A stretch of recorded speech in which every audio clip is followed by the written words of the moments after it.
Hi all of you. आज आपण पाहणार आहोत 3 अंकीला 3 अंकीने गुणणे. तर आपण एक संख्या घेऊया 213 गुणुले 110. चला आता पहिल्यांदा काय करूया.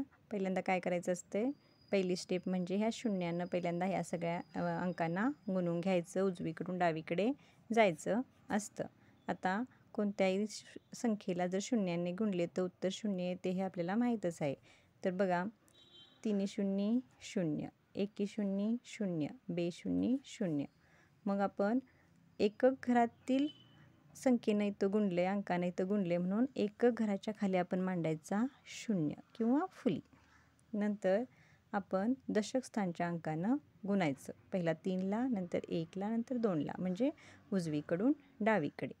तर कोणत्याही संख्येला 1ने गुणले असता तीच संख्या येते हे आपल्याला माहीतच आहे. म्हणून मी 1 3 3, 1 1 1, 1 2 2.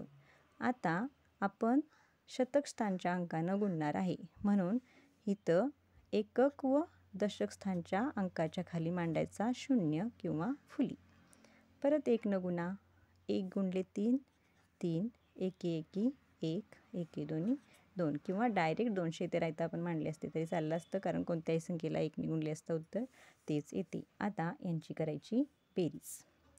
0 0, 3 अधिक 0 3, 0 अधिक 1 अधिक 4, 0 अधिक 1 अधिक 3, म्हणजे 1 आणि 3 किती झाले 4, 2 आणि 1 3, 200 2. तर 23,430 याचे काय आलेला आहे, गुणाकार आलेला आहे. अशा प्रकारे आपण तीन अंकी संख्येला 3 अंकीनं गुणलेलं आहे आणि असेच गुणायचे असते. तर पहा, तुम्हाला हे जर सोपं वाटलं असेल तर कमेंट करा आणि अशाच प्रकारे गुणाकार करून योग्य उत्तरं मिळवा. सर्व विद्यार्थ्यांना बेस्ट लक. थँक्यू.